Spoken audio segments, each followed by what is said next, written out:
Good morning, everyone. My name is Marla Neighbor, and I am our Connections Pastor here at Humanity Church. I'm excited to be in this ongoing, beautiful conversation with you all. How many of you, last week, you were here and you picked up a brick from the front of the stage and you put it somewhere where you could see it? Awesome.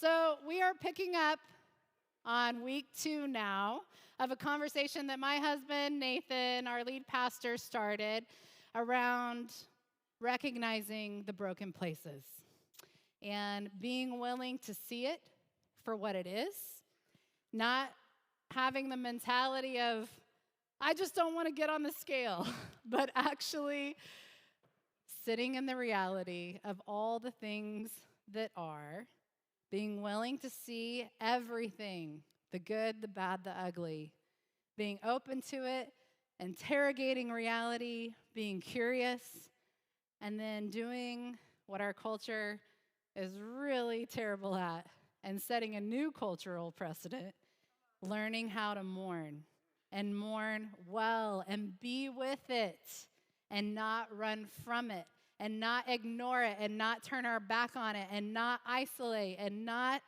do all the things that are the easier path at the start, but being willing to sit in it long enough to see what could open up. That is the first step to having something new. And for those of you who are joining us in this conversation this week for the first time, I invite you right now to being willing to touch the broken place today. That you would think to yourself, what is that area? That one area that I'm thinking of, but I pushed already to the back of my mind the moment I said that out loud. The area that you have maybe the greatest pain or the greatest despair, the area you most long to see something new in, but the one you're most certain you never will. That area is the area that we are talking about today because we are going to have something new take place. Because I guarantee you, if you are willing to touch the mess and the pain, God will meet you there. And that is the invitation for today. And we are in chapter 2 of a book called Nehemiah. And in this book, Nehemiah, we're in the part of the story where at this point, Nehemiah is the cupbearer to the king of Persia. So he's kind of a big deal. He's an Israelite, but he's like 900 miles from home. He's 900 miles from Jerusalem. He's with the king. He's got this very elite status in this role as the cupbearer, which is basically like a sommelier. It's a pretty good gig. Like, he gets to taste wine and choose wine for the king. Pretty good deal. But then he finds out that all of his people who have established themselves back now in Jerusalem, that the walls surrounding the city are in ruins. They're crumbled, and they now have access. Anyone and everyone, including the greatest enemies of Israel, now have access to those people with those walls down. And that's where we pick up this story in Nehemiah chapter 2, starting in verse 1. It says, in the month of Nisan, in the 20th year of King Artaxerxes, he's the king of Persia, when wine was brought for him, I, Nehemiah, took the wine and I gave it to the king. I had not been sad in his presence before. So the king asked me, why does your face look so sad when you are not ill? This can be nothing but sadness of heart. And I was very much afraid. Now, at this moment in time, Nehemiah has already done the hard work of recognizing the broken places, seeing it for what it is, getting curious, interrogating reality, sitting in it, mourning. He's done all that. So now the question is, what will he do with that? As many of you might be asking after last week, where you're like, thank you. Yes, now I know that it sucks. The place that I've been avoiding, that you took me to last week, that I didn't want to look at, Thank you. And now what? What do I do with this impossible scenario? And in this moment, he actually has every excuse to not go there. He could choose to do the thing that 9 out of 10 of us do most of the time, and certainly in his case, where no one really takes the risk of having this kind of conversation with the king. He is literally putting his life on the line by being honest, by putting himself out there and taking the conversation to a new level with the king. So not only that, but no one expects him to be the solution for a nationwide problem that's 900 miles away from his cushy life. No one expects that. So he has every excuse to walk away, and he has every excuse to be afraid. Fear does have a purpose. It wasn't a mistake by God that we experience that on the spectrum of emotion. It does actually have a purpose. And the purpose of fear is self-preservation. It's a survival instinct or mechanism. And it can be helpful or it can be very limiting. And it becomes limiting when we are anchored to the past and we can't see past the past to be in the present. That is when it actually works against us the most. I have this, even as I talk about it, I get the heebie-jeebies. I had this moment when I was 12 years old, grew up in Texas, and I was just walking out. We have one of those sliding glass doors to our back patio. You know, the one you just slide open. I was innocently walking through this back door when a roach, and if you know Texas, size of your face, they fly. A roach fell into my hair and wouldn't get out. So I was hysterical. I was hysterical. I mean, it went to such a core level of my being. I think I'm even hearing myself. I think I need help. I think I have trauma. And to this very day, how old am I now? 30 years later, if I see anything that resembles a roach, like a beetle or a shadow or a little ball of thread, like anything that resembles a roach, I have the exact same reaction flood my body that I had when I was 12 years old walking out of that back door. And it goes a lot deeper than that, as many of you know. Some of you, many of us, like as a kid, all of us, we trust our parents. And some of you have been very deeply hurt by a parent. And now every close relationship looks like mom and dad. Or some of you have taken a risk and you have put yourself on the line and you have been deeply rejected. And now, in response, every possible opportunity that opens up to you feels internally, viscerally like a threat. It's not the fear itself that is the problem. Fear is not the problem. It's our relationship to the fear that matters most. And there's two ways we typically go when we are captured by fear in this moment. And one way that we go is fear just is. It is categorically a truth teller. I will bow down to it. I will obey it. It will never go away. It just is. It has me. And when we bow down to fear, we become incredibly fatalistic. That's how you'll know you're bowing down to fear. I suck. I'm never going to get it together. I ruin everything. Very fatalistic terms, or maybe your flavor is you suck. You need to get it together. You're never going to change. You ruin everything. Or maybe it's a version that sounds more like, this is never going away, so why even try? End plot determined, no possibility in there. Or the significance that we give the fear in that type of mindset is so intense that we actually have to somehow make it fade into the background, even though we know and we have bought into this idea that the fear is.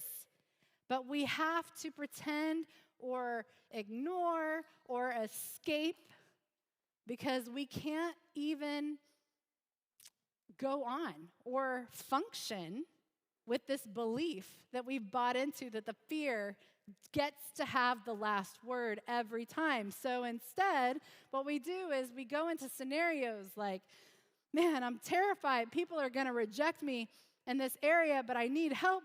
But I'm just going to keep isolating and going at it alone. I'm drowning in this area, but I'm afraid people can't be trusted. So you know what? I'm just going to keep telling everyone I'm fine. I'm good, thanks, I'm good. And pretend like the car crash isn't coming straight at me.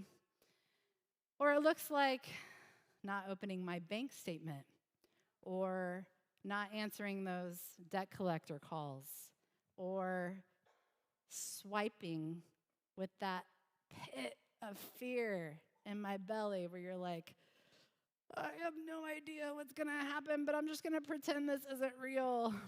It looks like drowning out the regrets that I'm afraid to speak about out loud through whatever your version of escapism is, TV shows or games or busyness or work.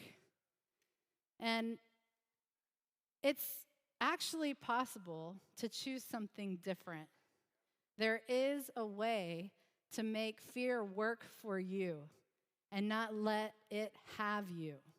And that option is a lot more resourceful to allow it to work for your purposes, to actually allow it to point you to something, to be a road sign, to be an indicator light of what's actually going on under the surface. And it might sound like this. Okay, I've got this big area, and I'm really afraid. Okay, what am I afraid of? Well, I'm afraid it won't change. I'm afraid I'm going to fail again. I'm afraid people are going to disappoint me. I'm afraid people are going to reject. You name it. You name the thing, and you look it in the face, just like we did on step 1 of our area, that we're willing to get curious, investigate it, look at it, and don't run away from it. But you're willing to actually take it another level and say, okay, what is it that I am actually afraid of? And in that moment, you get to make your choice. And we'll go there next, but you have to decide now, do I make the decision to say that fear is, it has me and it always will? That's who I am. Or do you get to try on a new story that requires a level of faith that is going to call you out of what you yourself are capable of and call you into relationship with a God who is the only one who could fill in those cracks with his grace? And the alternative is, what story? I know what I'm afraid of, but what story from the past am I allowing to dictate my future that I need to die to have something new in this moment? In 2 Timothy chapter 1, starting in verse 7, this is what we know, that for the Spirit of God, the Spirit God gave us does not make us timid. It does not make us fearful, some translations say, but it gives us power and love and self-discipline. Here's what we know in the scriptures. Fear is not of God. He allows it to happen, but he is not the source. If you are making decisions currently in your life, little decisions, big decisions, right now, today, this week, this month, that have fear at the source of that decision, you can know that you are not following the voice of God in that decision. Is His grace real? Yes. But is what driving you and your decision making from Him? Or is it the fear that you have chosen to bow down to? The Spirit gives us power. Power is dynamic. It comes with some oomph. There's some huzzah behind it. You know, there's something with it that comes with the Spirit of God when you connect your life and your relationship and surrender to His voice. Love always finds a way. Love never disappoints. Love never fails. Self-discipline. It's not just about restricting yourself. It's about getting creative, about honing your day-to-day decisions, one after another, that lead to life and lead to wisdom and doing the right thing, even when it's hard. That is what the Spirit of God is when we open ourselves up to that voice. And fear says choosing the easy path isn't as bad as what might happen if I step out. That's what fear tells us. It loves to keep you living in the what ifs, perpetually locked in the past, blinded from anything new, until you recognize the prices that you and others are paying for the broken places. You will continue to be ruled by fear. And when you can connect the dots between choosing fear as your master and the future that is now lost to you, if you don't shift, if you can see the direct cause and effect between your fear turned resignation and the ripple effects for the people that you love most, then the potential pain of the scary new will pale in comparison to the far greater risk of choosing a what-ifs kind of life. Fear will always preserve what is. And there is no expansion. There is no provision. There's no creativity. There's no singing resource or possibility. It creates a sense of scarcity. So how do we move out of that? And picking back up with Nehemiah in verse 3, he said, I was very much afraid, but I said to the king, may the king live forever. Just putting that out there. Why should my face not look sad when the city where my ancestors are buried lies in ruins and its gates have been destroyed by fire? And the king said to me, what is it that you want? Then I prayed to the God of heaven, and I answered the king, if it pleases the king, and if your servant has found favor in his sight, let him send me to the city in Judah where my ancestors are buried so that I can rebuild it. Then the king, with the queen sitting beside him, asked me, how long will your journey take, and when will you be back? It pleased the king to send me, so I set a time. I also said to him, if it pleases the king, may I have until I arrive in Judah? Also me, the king granted. So I went to the governors of Trans-Euphrates, and I gave them had also sent army officers and cavalry with me. Now, know what parts of my life are crumbling. I'm like, yeah, that. But I don't have the first clue what I actually need, what I could actually ask for in those moments. You know, isn't it so annoying when you're in like total survival and you're like, yeah, my life's falling apart, or I have this area where I feel completely and totally trapped, and then someone very caring comes up to you and they're like, how can I help? how can I support you? And I'm like, I don't know. Like, can't you just figure it out on your own, even though I can't even come up with my own words to articulate what I need and just go do it? I don't know. I don't know how you can help me. And it's like the equivalent of love you family members who reach out, and I do this too, and they're like, all right, Christmas is coming. Tell me what you and all of your family want for Christmas. And I'm like, I don't know, just, I'm trying to get 10 emails done and get dinner on the table. I don't know. And then Christmas comes and you get the socks and you're like, next year I am totally going to have an answer for that question. But it's all the more difficult when you are operating out of that space of fear, because fear hides resource. Fear creates automatic blinders to anything new, and the more trapped you feel, the less resource you will see.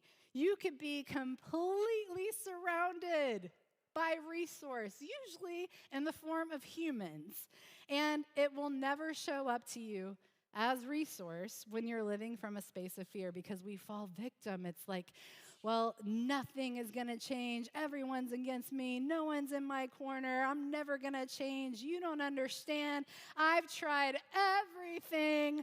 I have to. They're making me feel I have no choice but to. And life begins happening to you.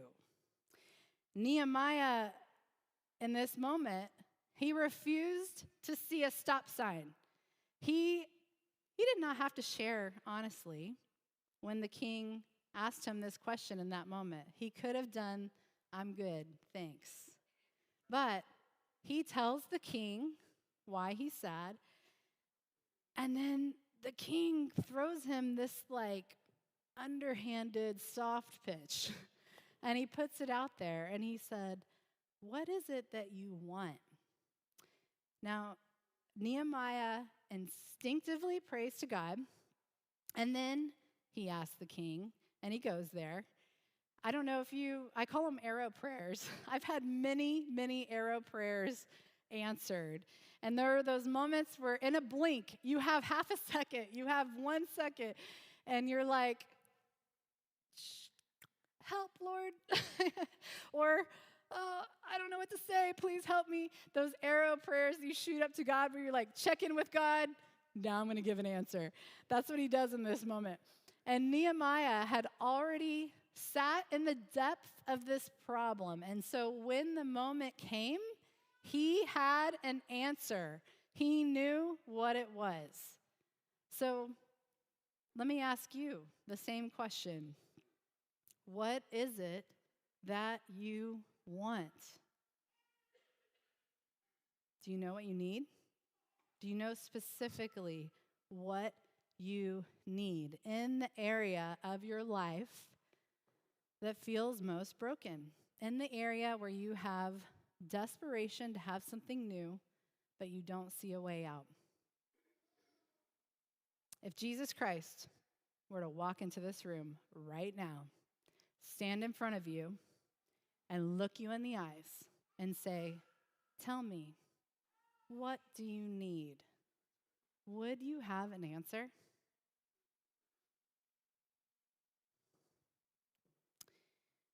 I remember this moment a few years back, and I worked really closely with this incredible woman that I was in awe of, honestly. She was just amazing, still is. CEO of a company and doing great things, living her life, making an impact on the world.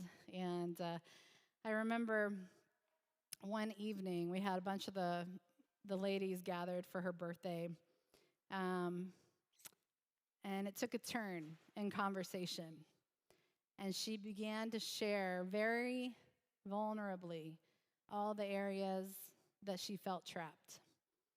And I remember we all gathered around her. It was 1 a.m, and at one point, she took a breath from all of this is where I'm trapped, looked up, and it came out as a question, and it was one word.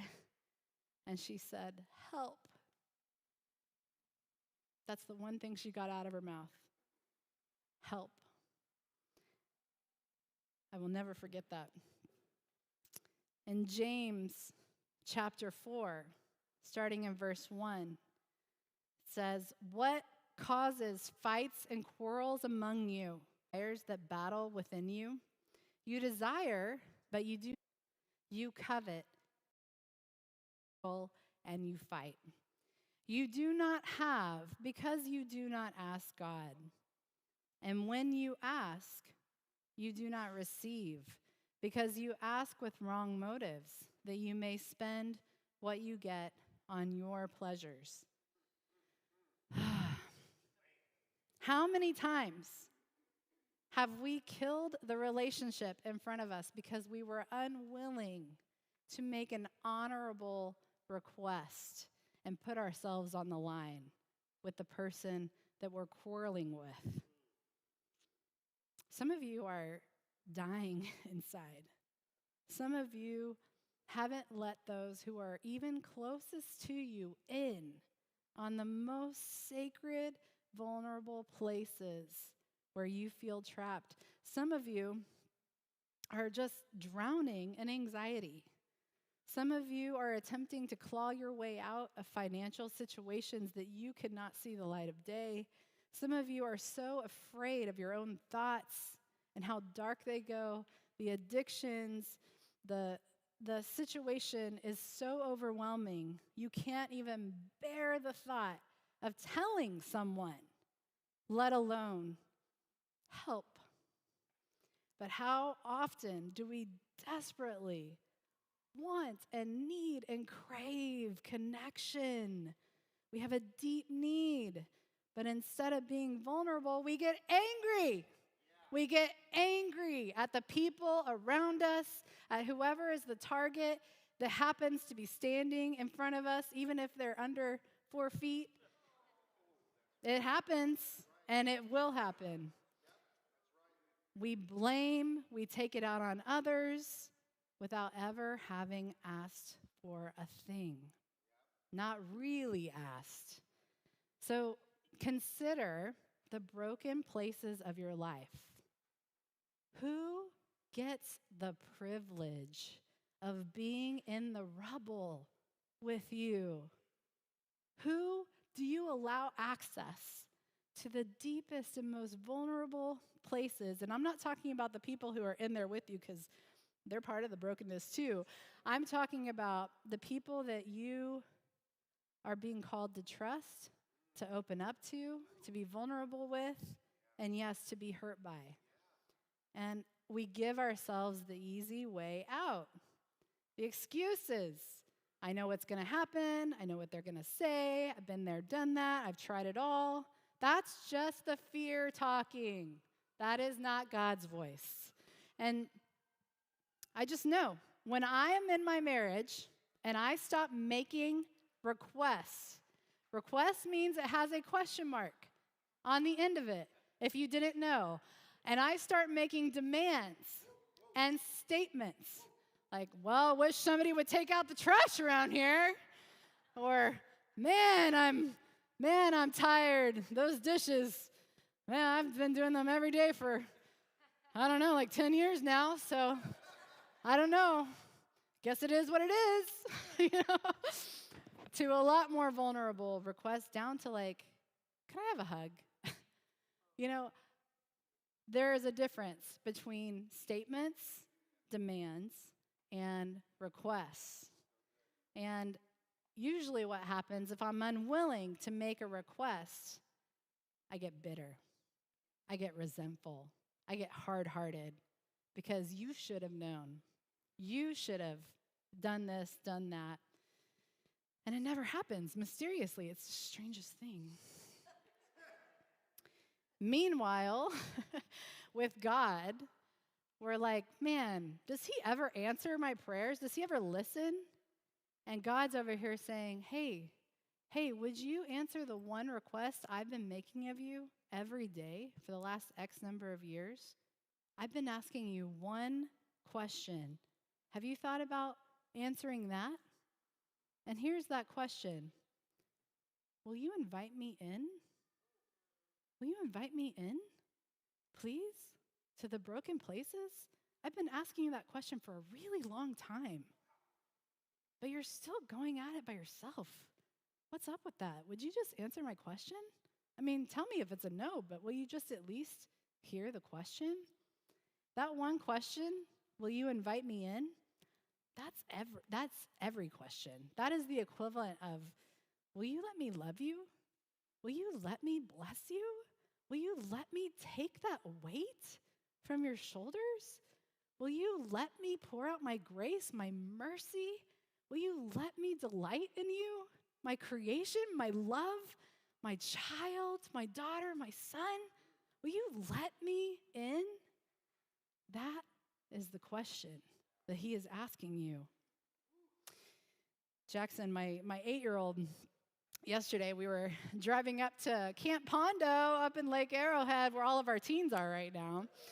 And I got to hug all your babies. They're all great. They're all alive. And it's beautiful. It's so beautiful. Oh my gosh. I mean, the area is beautiful, but watching our youth, it's beautiful. And Jackson wasn't feeling so hot yesterday, and so I picked up some Gatorade and Pepto on the way, and he had some, his Gatorade bottle in the back seat, and I could hear him trying to open it. And at first, I knew what he was doing, and I instinctively, I'm working on stopping myself from just fixing the problem, And we taught our children to make requests. This is like a preset cultural thing in our home. And so I hear him getting more and more angry, and he is so frustrated. He's making all kinds of noises. I'm like, sounds like you're giving birth back there, buddy. And so I start off with you okay, buddy? Yes! Keeps going, keeps doing his thing. And then he starts banging it on the, as if he could pop, as if that's going to end well. And I'm like, Jackson, do you have a request? Which they hate. They love and they hate it. And he's like, no. That's right. So he keeps going at it. I mean, it escalates. And then he goes quiet. And then about 20 seconds later, he's like, will you open this for me? I'm like, yes, I would love to. I would love to open that for you, buddy. But so often we're just unwilling. We are unwilling to make those requests of God, of people. I mean, it's vulnerable. It is scary. And whether we like to admit it or not, we have been designed to depend on people from day one. From day one, we've been dependent on people. I'm so sorry, but that is how God decided. That is true. You are dependent and utterly reliant on other people. That's really good news if you have a core belief that everything that comes with love is worth it. That's really good news. So, Jerusalem's crumbling walls are coming down, and they're the physical representation of Israel allowing enemies to just come in the breaches. That's what that represents. There was a physical threat to their lives from the enemy surrounding them. And for us, that's the image, that's the metaphor, is we allow there to be a breach in the walls. The walls represent what's true and good and righteous and holy and of God. And then we bring down our walls are in ruin, and then we let the enemy into our thoughts. But while we have allowed our walls of God's truth to crumble, we were slowly, brick by brick, building the wrong wall. One that very foundation was built from lies. And some of us have allowed our hearts to become very hard, especially when it comes to specific names and faces that are coming to your mind right now. And some of us have stopped hoping, we've stopped believing, we've built up those walls of cynicism. We already know. And we've decided that there is no possibility because we have built up these walls from the past that we have now bowed down to, that yes, God can move in all these other areas, but not in that one. And we stopped asking for help. So, what if the answer is no? You know what? What if you make a request of people, of God? What if the answer is no? And it might be. That is the vulnerability of an actual, true request. That's why I love to teach my kids the difference between, will you forgive me? ? And I'm sorry. Big difference. The act, if you can walk away with this truth today, it will change something. It is not about the answer you get. It is about the act of asking the question itself. The question asking itself is a resource. You being willing to put yourself on the line, to choose vulnerability, to choose love, to choose to become the kind of person who asks for help. That is the point, and that point will lead you to life. God is not withholding from you because he's in some conversation about you needing to be better or punished or more deserving. God is always operating out of a desire for your best, and his love for you is central to every response, and there is a marked difference in a person who is willing to stay vulnerable and keep asking for help and a person who says, nope, I'm not that person. That leads to a very different kind of future. Matthew 7, in closing, verse 7 through 12, Jesus says, ask and it will be given to you. Seek and you will find. Knock and the door will be opened to you. For everyone who asks receives. The one who seeks finds. And to the one who knocks, the door will be opened. Which of you, if your son asks for bread, will give him a stone? Or if he asks for a fish, will give him a snake? If you then, though you are evil, know how to give good gifts to your children, how much more will your Father in heaven give good gifts to those who ask him? So in everything, do to others what you would have them do to you, for this sums up the law and the prophets. Maybe you're like, God, I need $1,000 to make my life better. And he's like, no, but will you go fix your marriage? Or you're like, hey, God, I need you to make these children have a better attitude for their life. And he's like, how about we work on your attitude first? He is always for you. God is so gracious. He is gracious. He is gracious. He is this eager dad, that blubbering idiot dad who's just like, I love my kid, and he could care less what he looks like or how foolish he is or how stupid. He's just like, I don't care who's watching.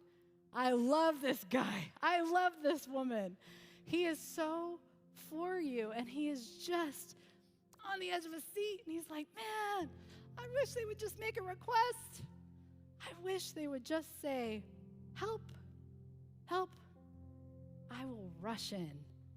That is where I shine.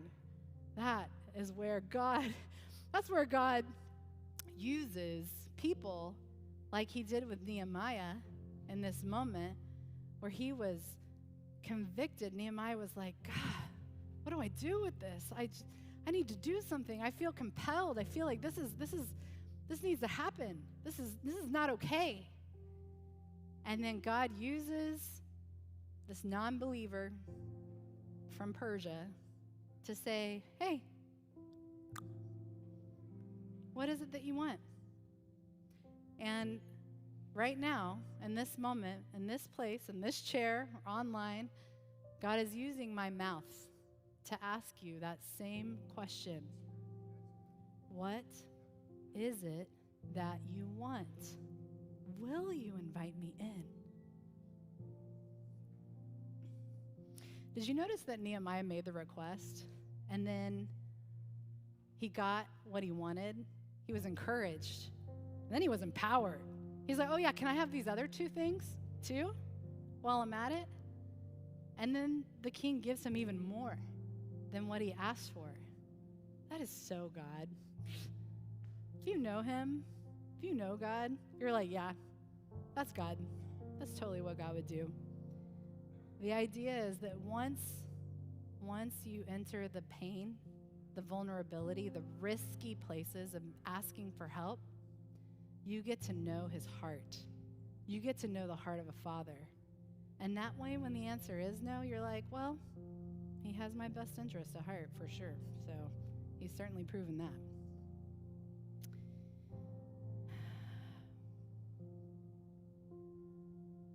In that last scripture, Jesus said, in everything you do, the golden rule, think of others, do unto others as you would have done to you. He designed us to need others. He designed us to need him. The resource is the relationship. It's always going to go back to relationship. Every time. It will always come down to that. Will you close your eyes for a moment?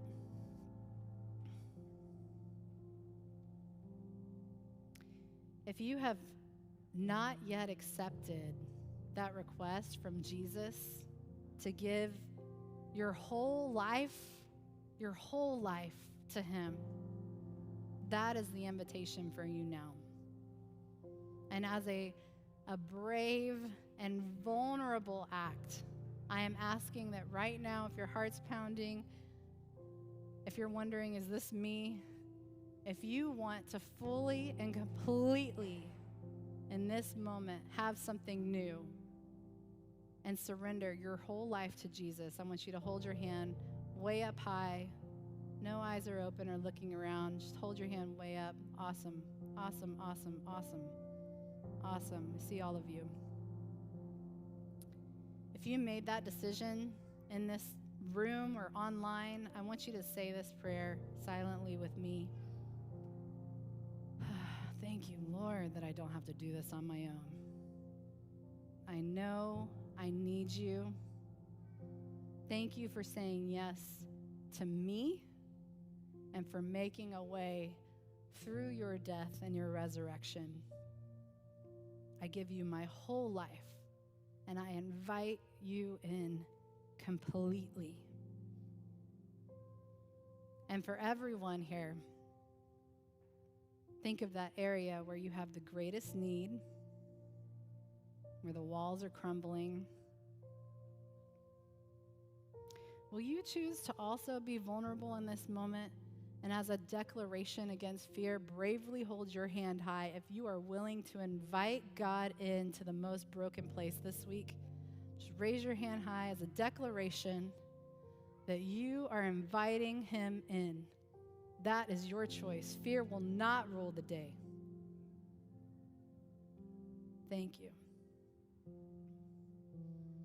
And I want you to consider one more thing. Last week was about recognizing the broken places. This week is about making the requests and finding the resource.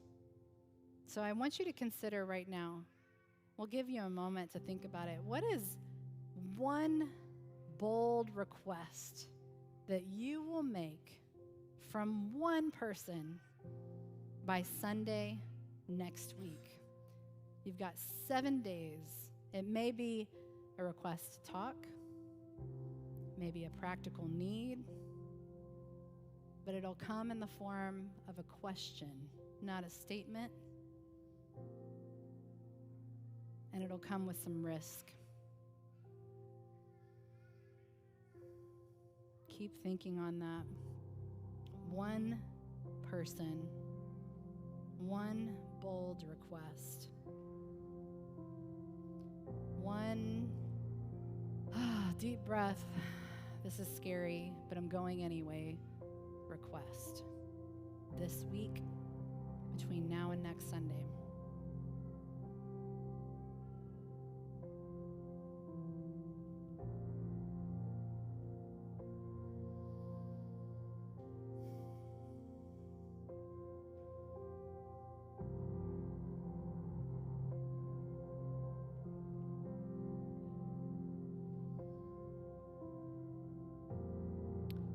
Spirit, I thank you for the hope that comes with the risk of trusting you. I thank you that you will never fail us, Lord. You are a good Father. You are a good Father who loves to give us blessings, to pour out your grace, your generosity, God. And if we do not have the words to ask, will you help, Jesus? Please help. Please help. Please help. Please help. Please help. We need you. In Jesus' name, amen.